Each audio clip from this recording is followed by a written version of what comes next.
Hi everyone, welcome to another video. Today I have Nick with me. He worked with US Marines and various other companies and has more than a decade of cybersecurity experience. He has currently founded Web3 Texas, where he works on educating and empowering people in Web3 space. This is a very interesting podcast, so do watch till the end to learn about how you can safeguard yourself against Web3 scams, what are the features of Web3 which makes it more secure than Web2, and how the technology is progressing as a whole. This video is slightly more technical but rich in content, and I'm so thankful for Nick to have joined me on this podcast. So do like the video and subscribe to my channel, and let's get started. Watch till the end. I've spent the last 15 years, I like to say, securing Web 2. I started in the Department of Defense, so I served in the United States Marine Corps for 8 years, and 4 of those years I was in network security. So, we've done a number of different operations and exercises across the globe in different geographic regions where we'll set up networks and do defensive and offensive testing against adversarial networks. And that's really where I got, a lot of my hands-on knowledge on configuring servers and virtual machines and IDS, IPS, and intrusion detection, intrusion prevention, firewalls, and setting up entire networks, setting up defense in depth, and defense layers. So that's really where I started my career. And after that, I left the service, and since then I've been working on the private side. I've worked at the Security Operations Center. I've done third-party risk management. I've led teams doing third-party risk management. I've done consulting for cloud security. So I've done a number of things that I'd like to say make me a well-rounded cybersecurity professional. So I'm now here in Web3. I'm very fascinated by this transition. And I like to think back to the early 90s, sort of before we went from Web 1 to Web 2. Okay. And I like to think about, a reality where we had the opportunity to educate the masses on how to log on to the internet, how to create a strong password, how not to click on links, how to stop phishing emails. So all these sort of fundamental education to participate. I mean, we are required to take a driving test before we get on the road. So my question is, why aren't we?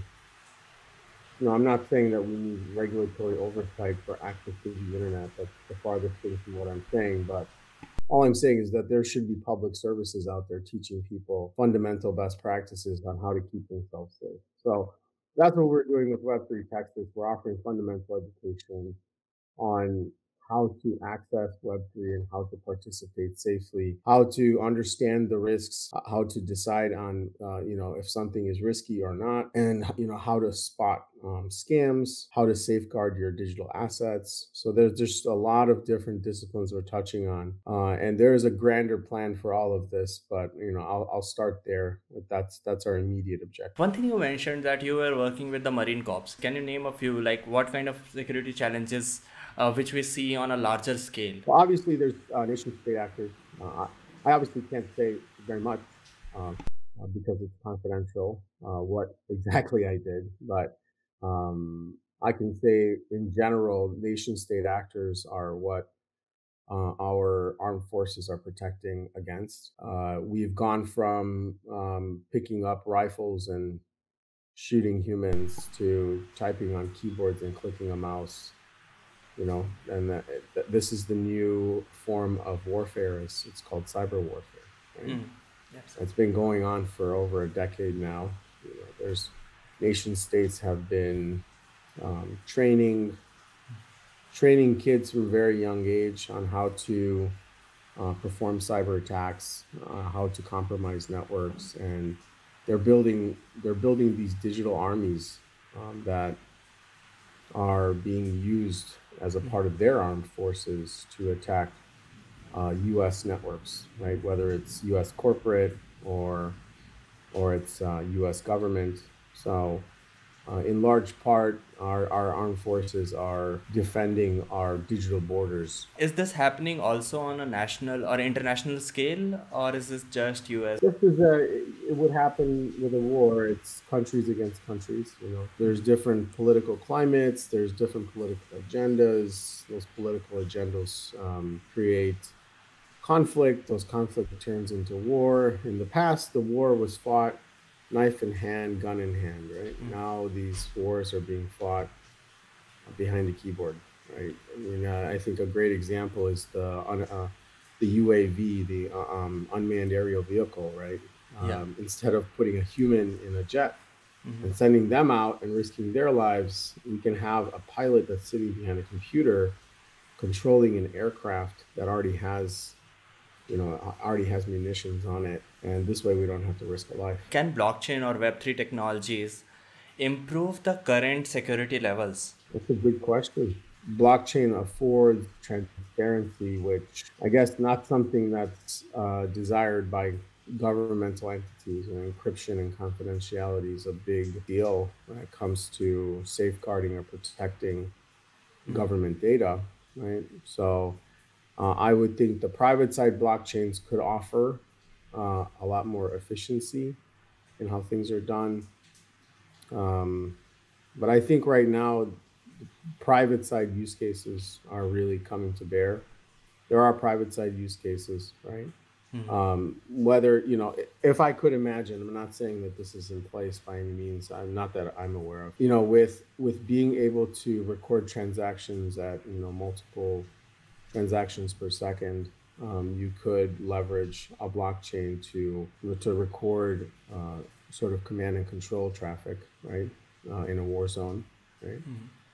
And that could be leveraged to make more efficiencies in how quickly data is delivered to leaders in a war zone. I'm saying that could be a possible use of a blockchain. I just don't think that I've thought enough about that side of things to say whether or not, there could be improvements made. But I think the public use cases will help iron out whether or not this is ready and is something that will make a difference on the private side use cases will make the case for, public side use cases. One thing is definitely the transparency which blockchain brings to the network. What exactly is different in Web 2 compared to Web 3 if that makes it more secure? Like, people talk a lot about decentralization, and people talk a lot about smart contracts being immutable, or once it's there, no one can change. Does that make it very more secure compared to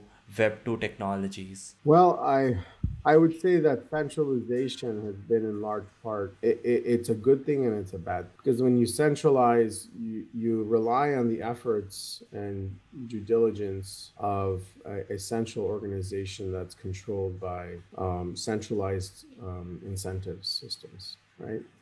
So, there are disparities from a cybersecurity program standpoint. There are disparities on how much, let's say Bank A versus Bank B spends on cybersecurity.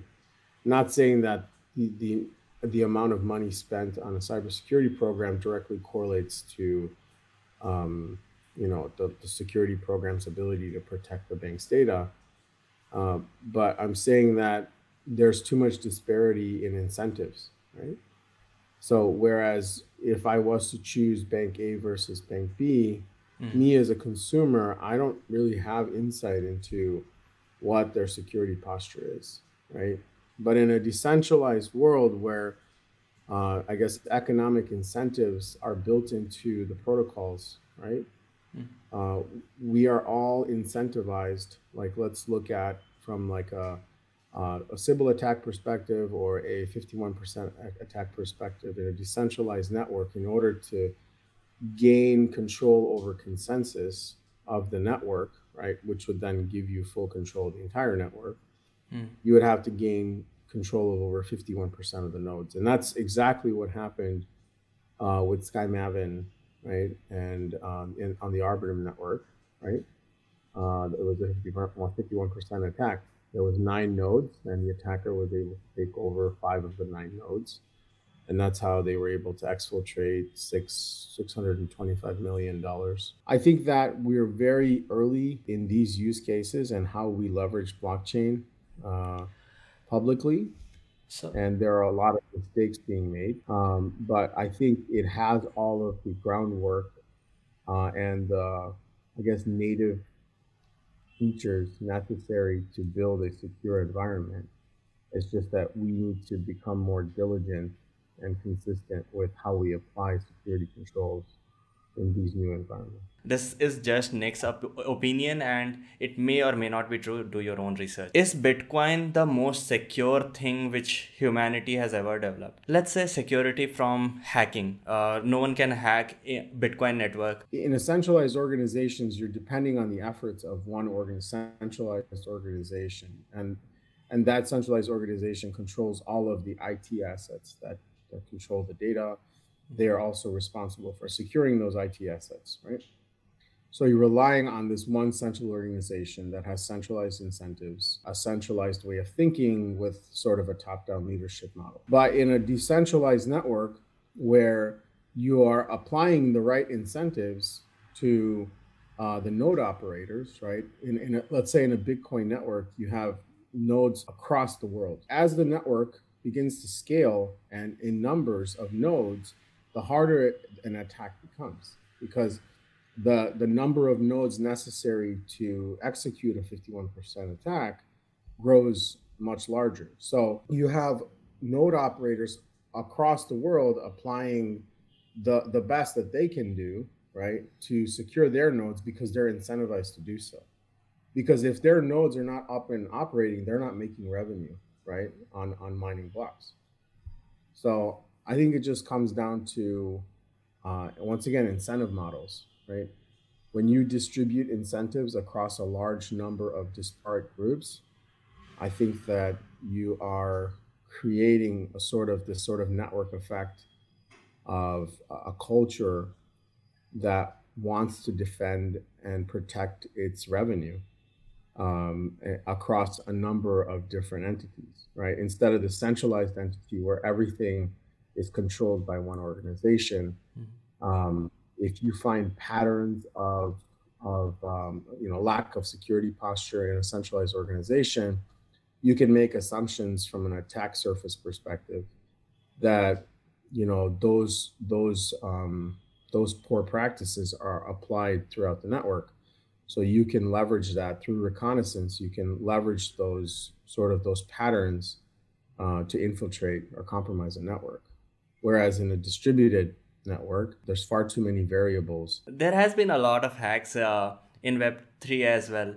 But from what I understood in layman terms is that the major factor which adds up to the security in Web3 network compared to Web2 is the number of entities who are involved in securing the network. So the more decentralized and larger the network is, the higher the security level could be. We see every day there is a new hack which goes on. Why are these things happening? What do you think? Is it just because of the security concern, or is it because of the people not being fully aware of how they should be using this? Someone lost their claims to MIYC while clicking on the link. So is it the users who are clicking on random phishing attacks or clicking on random links, or is it the security aspect? Double-sided, right? So there are controls that are offered by the platforms. We use platforms in quotes, and then there's also user security, right? You as a user of Web3 are afforded the opportunity to make decisions on your behalf. That's what self-custody is. Right? And so I think it's definitely double-sided. It comes down to educating the builders and educating the users. If the builders are more educated, things like SkyMavin wouldn't have happened, because that was something that we solved for a long time ago. It was actually third-party act. In brief, what happened is that there were transactions that needed to be signed on behalf of SkyMavin, and those permissions were given to a third party to help handle the volume. And so those permissions were no longer necessary, but they were never revoked. So the fifth node of the 9 nodes was taken control of because of those stale permissions that were given a while back. So those permissions were left open and out there, and the hacker was able to leverage that as an attack vector to take control of the fifth node, therein taking control of the entire network. That's pretty interesting. But aren't all the smart contracts audited and then only they are made live on the platforms? Is at least on the major platforms. I wish that was the case. There's no standard. There's no regulation. Once again, I'm not calling for regulations here. I'm just saying, like, the payment card industry did something clever. They created their own standard. It's called PCI DSS. Payment card industry, was it the DSS, Data Security Standards? Okay, and they self-regulated, right? So, there are other regulations that banks and other merchants and payment providers come under scrutiny, like FFIEC, FINRA, OCC, etc. But in large part, the payment card industry is self-regulated through PCI DSS, right? And so I think that's a good model for us to maybe think about for Web3, right? Self-regulation, and the incentive is better we standardize, safe building and security best practices in building, the more likely we are to grow in adoption, right? Because we are offering safety. So I can't say that that's the case, that every project gets a smart contract audit. I'm pretty sure that's not the case.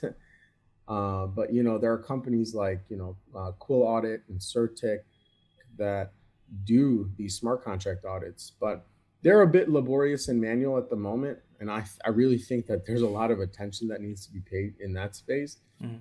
Because like I always say, within a CI/CD pipeline, if we can do unit testing on and do static code analysis, dynamic code analysis, interactive code analysis on large sort of units or containers of code, then why can't we apply that to also smart contracts? Why can't we take a smart contract, run it through an automated scanner, right?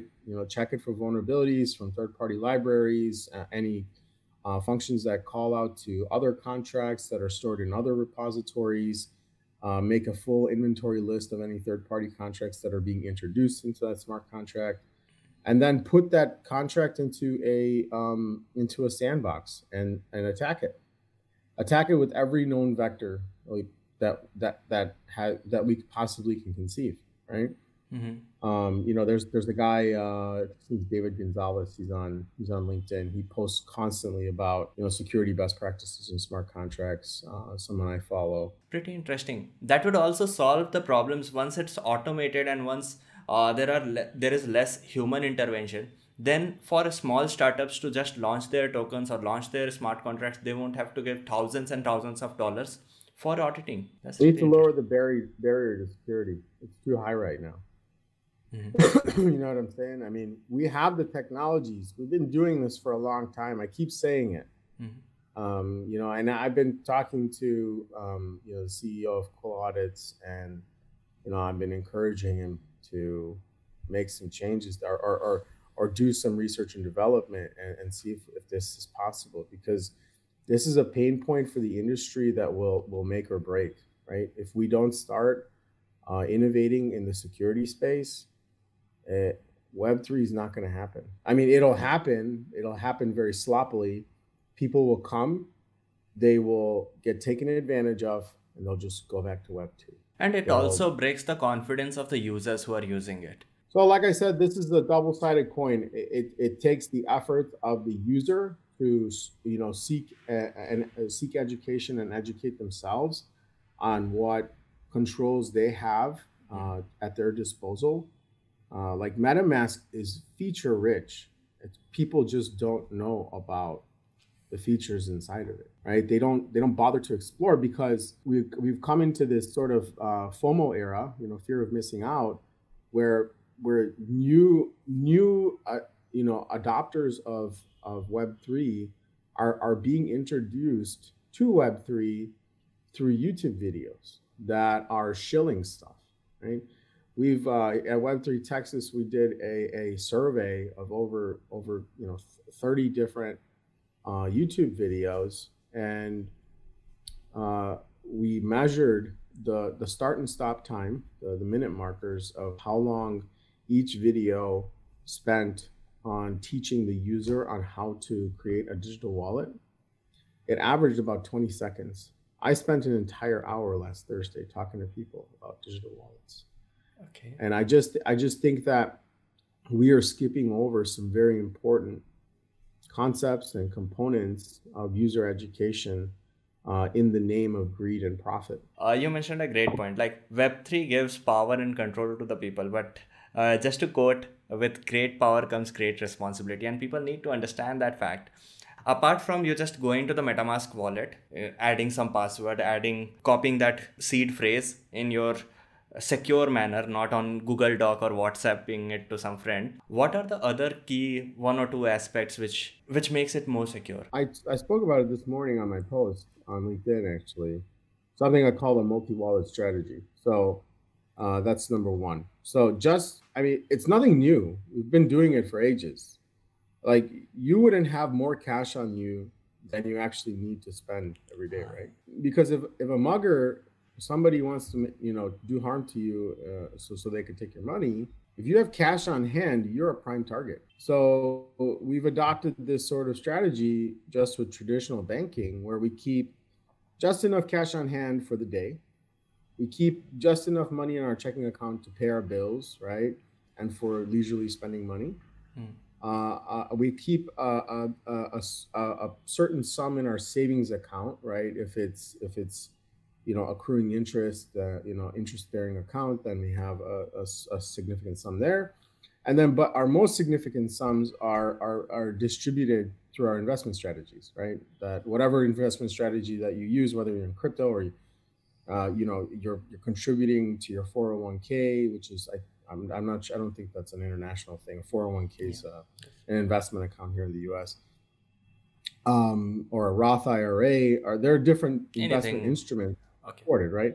Yeah. So the majority. So in the same manner, we need to have a multi-wallet strategy. So I always say have a spend wallet. That spend wallet is hot. That spend wallet is used only for executing transactions. That's it. So if I want to buy something on OpenSea, I will fund my spend wallet. I will buy the asset, and then I will take the asset and I will put it in my reserve wallet. And that brings me to my reserve wallet. My reserve wallet is typically a cold wallet. It holds a private key that is linked to my assets on the blockchain, but meaning I will take anything that I buy from that spend wallet and I will transfer the ownership to my cold wallet, okay? Which is cold storage, it's a hardware wallet, it's offline, right? And then I also have other sort of cold wallets that I use I call them purpose-based wallets, right? So there's a wallet I use for staking, there's a wallet I use for DAO governance, right?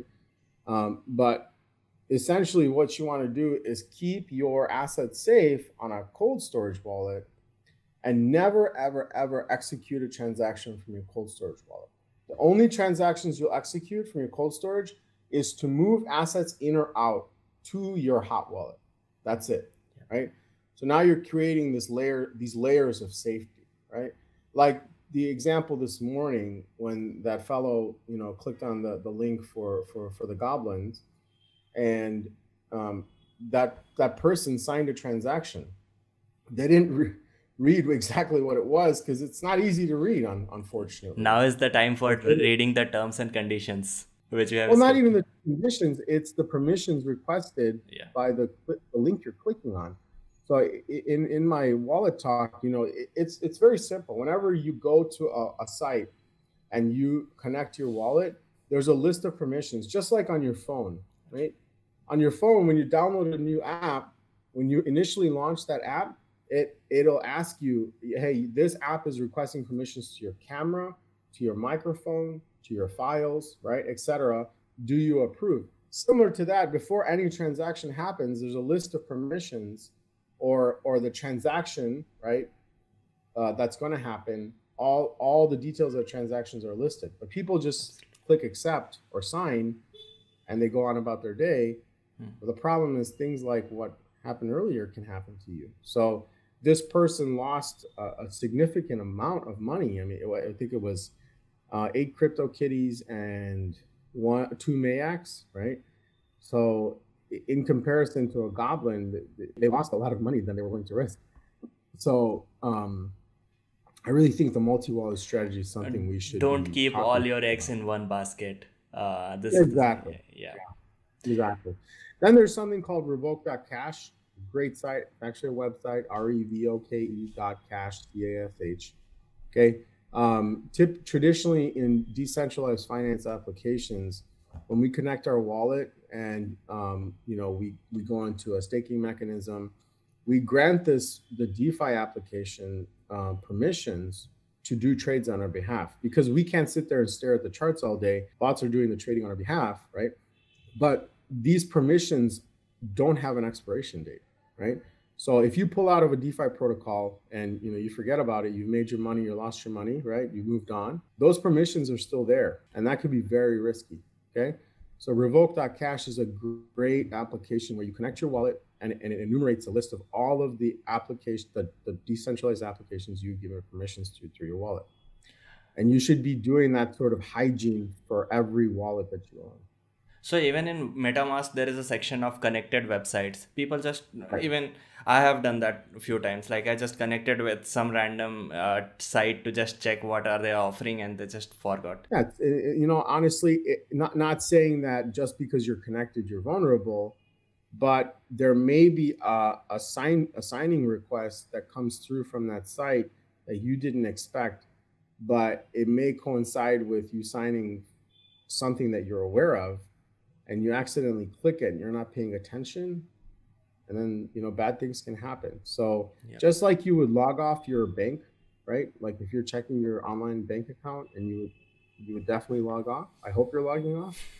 You should do the same for your wallet.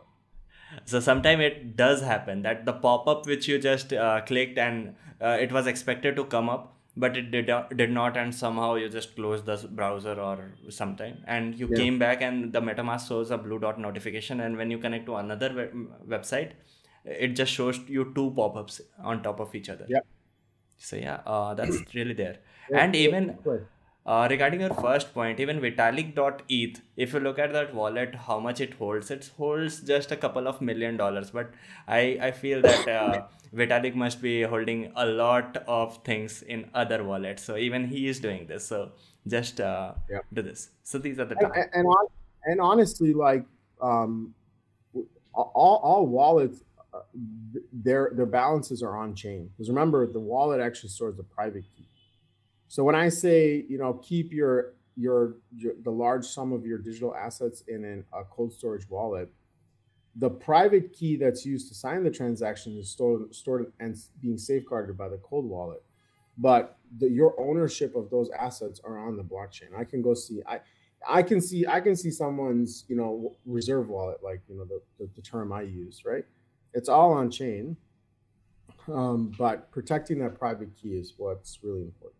So it only makes sense that people should not be able to. It's like everyone can see any of the private public keys contents, but if they don't know this public key relates to you, then that's a way to safeguard you against that. Although there are services which do that, but in most of the cases that works. Really. Yeah. Are there anything else from putting eggs in one basket and just logging off, revoke got cash platform apart from that? Yeah, I think there are. Give me a sec. I'm just looking at my deck. We put quite a few. So I there's something called wallet twins. Okay. This is actually something that a lot of people don't know. When you create a self-custody, or they're also called non-custodial wallet, like MetaMask, right? Through MetaMask, when you create it, it's creating a wallet. Sort of, the wallet's really on like the blockchain. Your record of those digital assets are on the blockchain. A lot of people don't know you can take your MetaMask wallet and open it on Trust Wallet. You can open it on Rainbow. You can open it on Garda. So what I like to do is, in some cases, just so I have full control of that wallet, let's say my MetaMask gets compromised, right? I can go open it and I no longer have access to it on MetaMask. As long as I have it opened on another wallet manufacturer, like Trust Wallet, I can go in there, quickly remove my funds that are on there. So wallets are actually sort of portable in that way, where you can take a wallet that was created by one manufacturer and open it from another manufacturer. It's pretty cool. The digital assets, the objects of your ownership, like what you own, are actually on the blockchain. The only thing your wallet stores is the private key. So if you can take that private key, which you can, and put it inside of a different manufacturer's wallet, it'll give you the same access to your objects or your digital assets that are stored on the blockchain. All you're doing is you're moving your private key from one wallet manufacturer to another. So really the point of control is that private key. As long as you can import that private key into different accounts, right, or different wallet manufacturers, you maintain access, right? Now, connecting to networks is simply like navigating to a different website. You know, you have a singular browser, but you can go to multiple different websites. So these networks they're just different networks. So you have to connect to a network in order to operate on that network. So I look at blockchains like they're like little countries, right? Because they have their own, sometimes they have their own language and they have their own standards and they have their own currency that they transact with. And then there are bridges that bridge in between, you know, these different countries of sorts, right? Absolutely. But in large part, ERC is the standard across the board. The ERC standard, Ethereum request for comments standard. Many translate over. There are only a few. I think Solana is not compatible.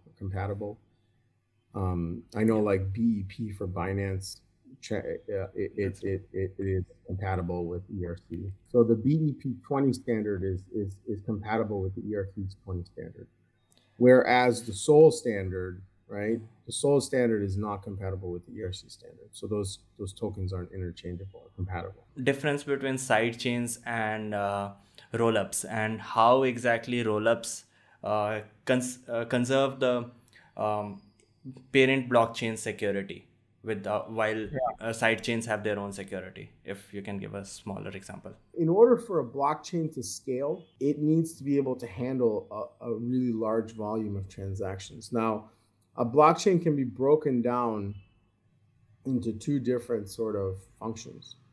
There's the consensus function, right? And there's the storage function and also the compute function. And so there's three, sorry. Now, what happens with rollups? Rollups actually remove the burden of compute, right, to a different blockchain. So the actual processing of transactions and recording transactions happens on a rollup. Like Polygon sits on top of Ethereum. So imagine like a building. Ethereum is the first floor and Polygon is the second floor, right? So imagine that customers come into the second floor, they execute transactions, Polygon takes that, and then consensus and finality are actually achieved on Ethereum, not on Polygon itself, right? So in a ZK rollup, those transactions are bundled. Are you talking about Polygon POS, Polygon Proof of Stake, or Polygon Hermes, or any other solutions? Possibly, maybe the networks are different. Okay. But I think the way I understand it, there's a really good Bankless podcast that I listened to on this. I could share the link with you after this.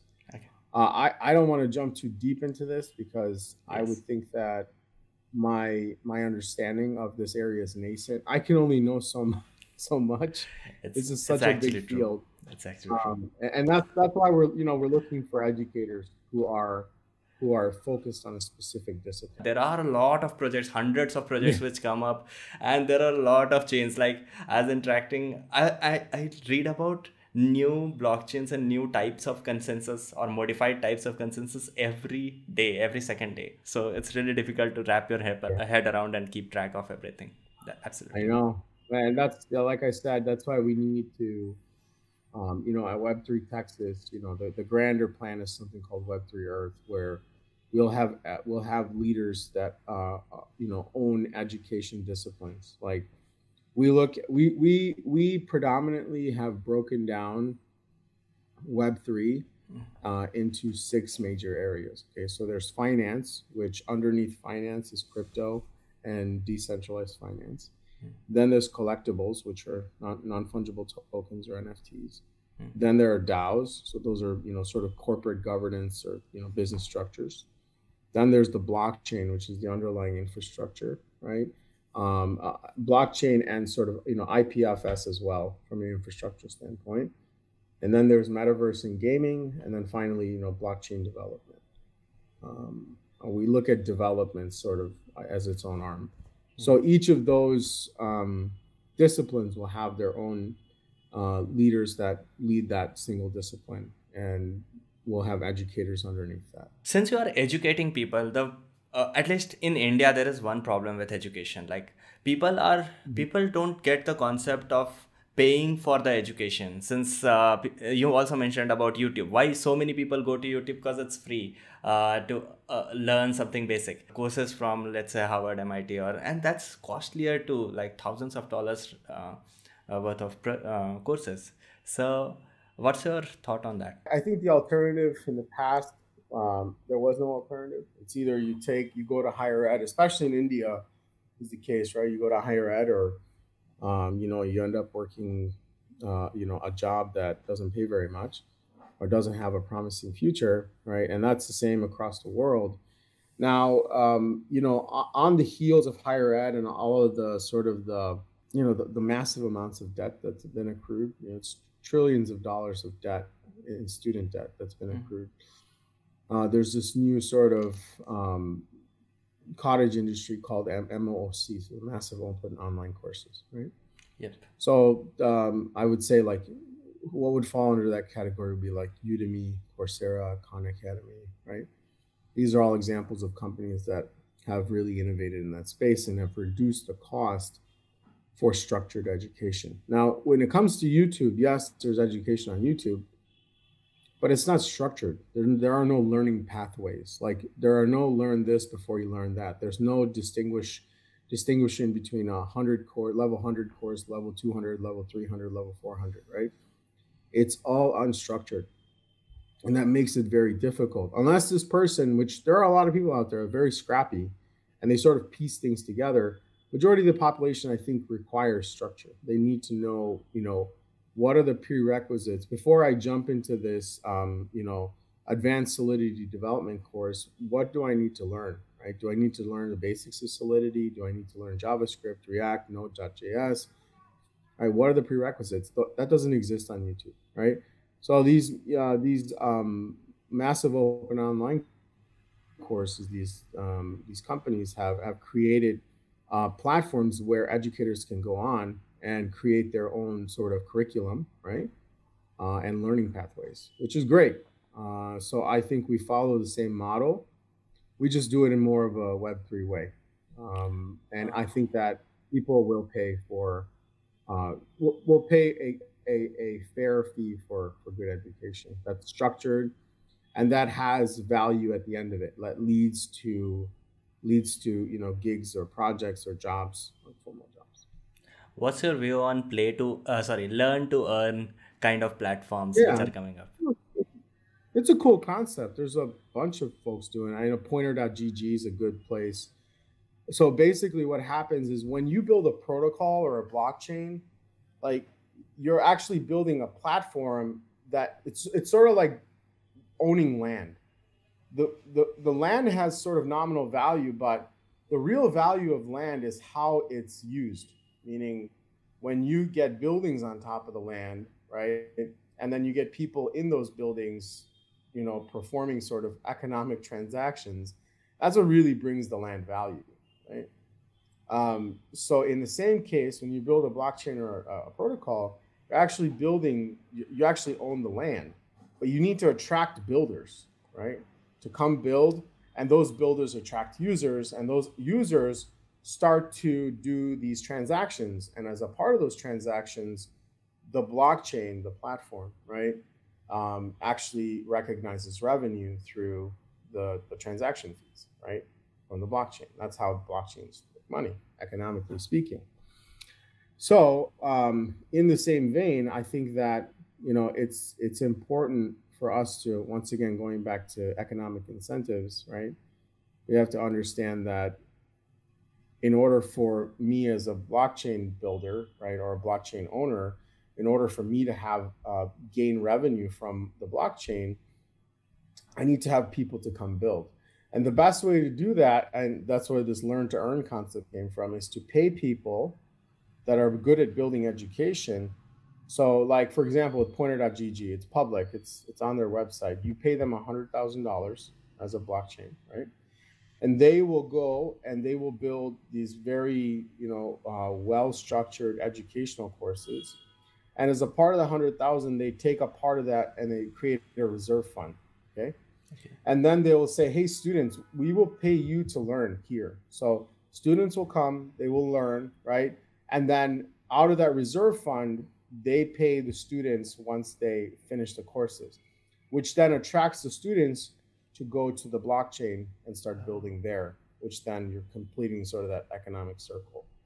This helps everyone. Like I was talking to Jake from Encode Club in the last conversation.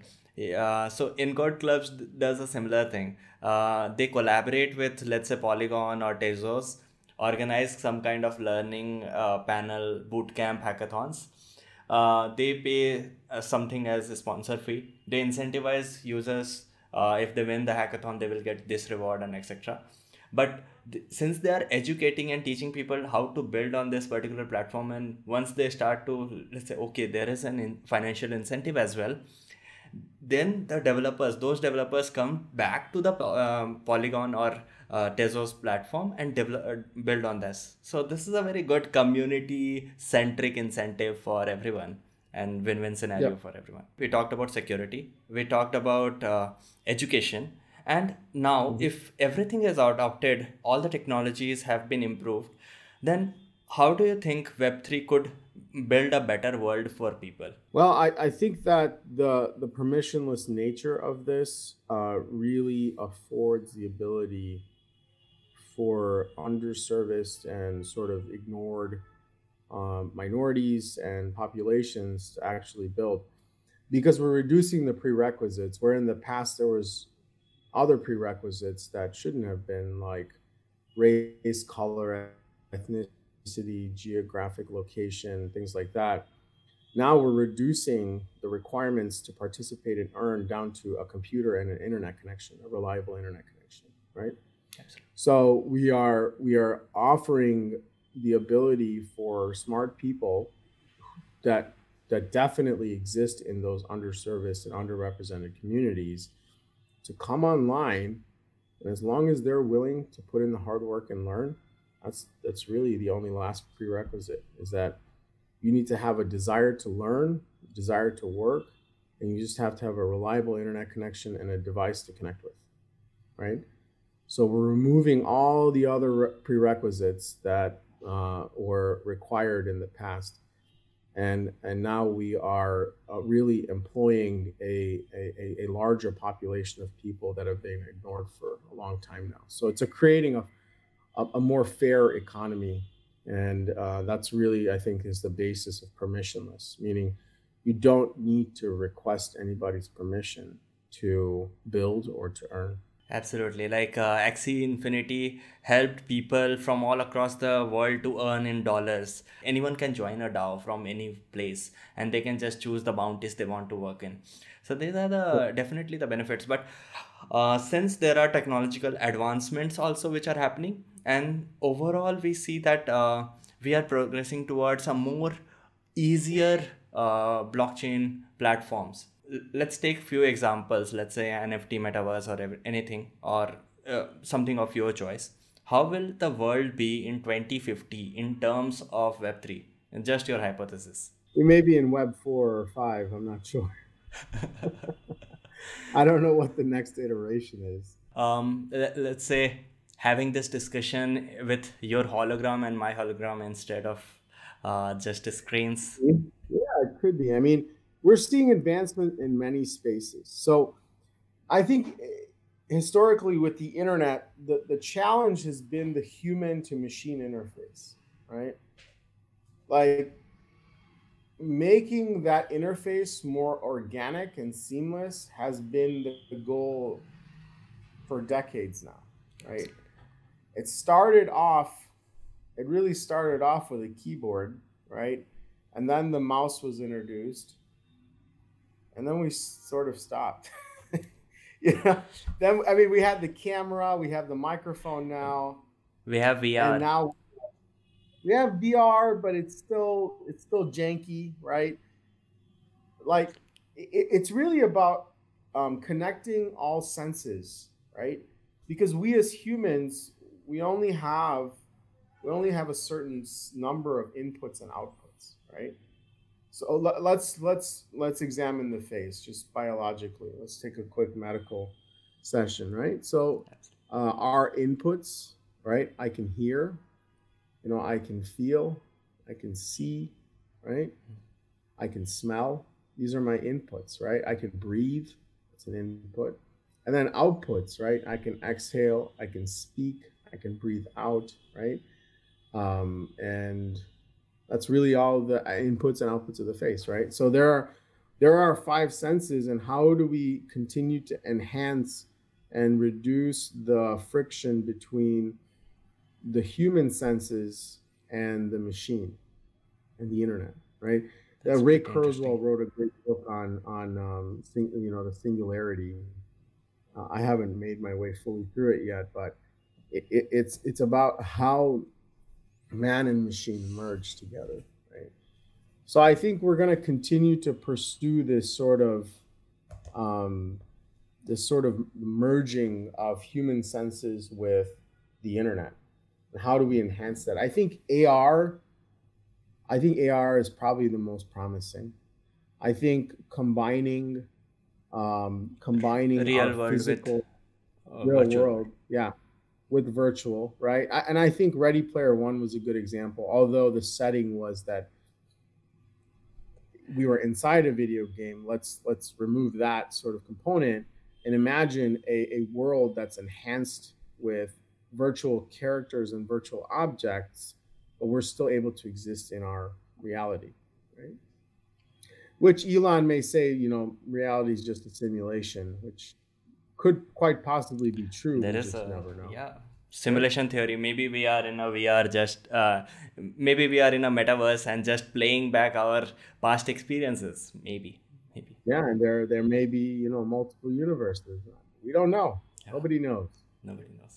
But speculating, I'd say we just continue to enhance that connection between our 5 senses and the internet. And most of the times, we have only seen progression in the seeing aspect of things or feeling aspect through haptics and all.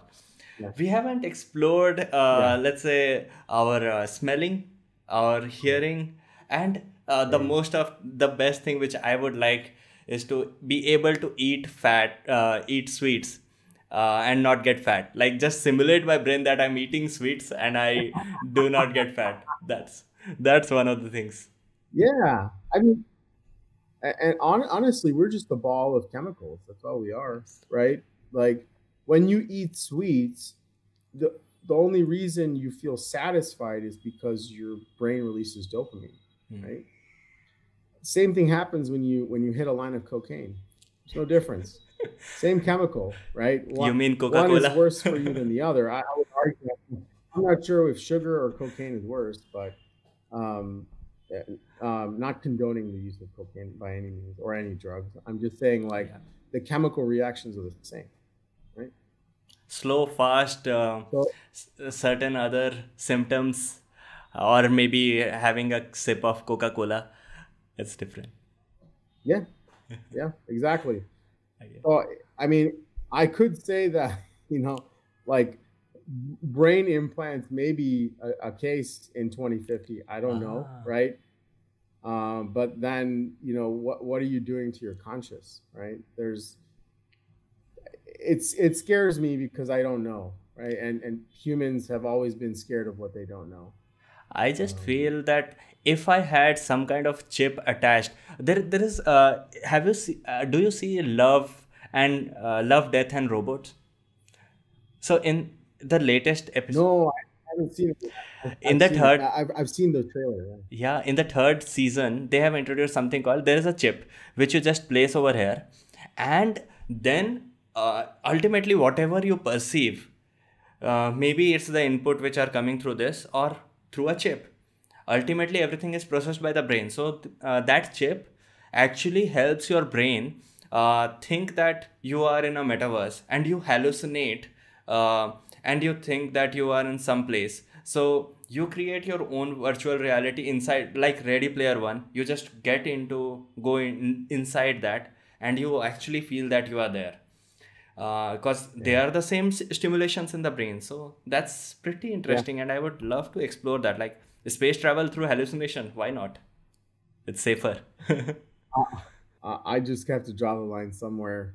I appreciate the reality that we've been given, and I will probably start to age after this, meaning I'll probably set in my ways, and this is about as immersive as I'm okay with. That's cool. Okay, so regarding the last question, regarding the security aspect, there has been advancement in quantum computing. So, although we all consider that SHA-256 is quite secure in terms of brute forcing through finding a correct solution, what if we develop by 2050 a pretty functional quantum computer? And what's the security aspect then? This SHA-256 won't work. We will need something else, right? Yeah, I mean, we just make it harder. I mean, there's SHA-512, there could be SHA-1024, SHA-2048. Like the stronger compute gets, the stronger the encryption needs to get. I've done like sort of surface level research on quantum computing. I think it's been achieved in some cases, but we're still sort of in that, in the 60s when the computer we're talking on right now took up 2 full rooms, right? I think we're sort of in those ages right now with quantum computing. Yeah, it takes a giant refrigerator right now. Absolutely. Yeah. Really fun chatting with you, Nick. I had so many insightful discussions, especially regarding how people can learn to safeguard themselves, what are the benefits of Web3, and I'm really thankful that you came today. It was a lot of fun. I appreciate you chasing me down. I know it took a few attempts, but I appreciate you being persistent. This was a good time. I'm happy to come back.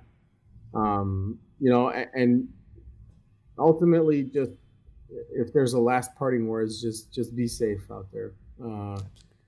There's enough risks in Web 2. Just be careful what you do in Web 3.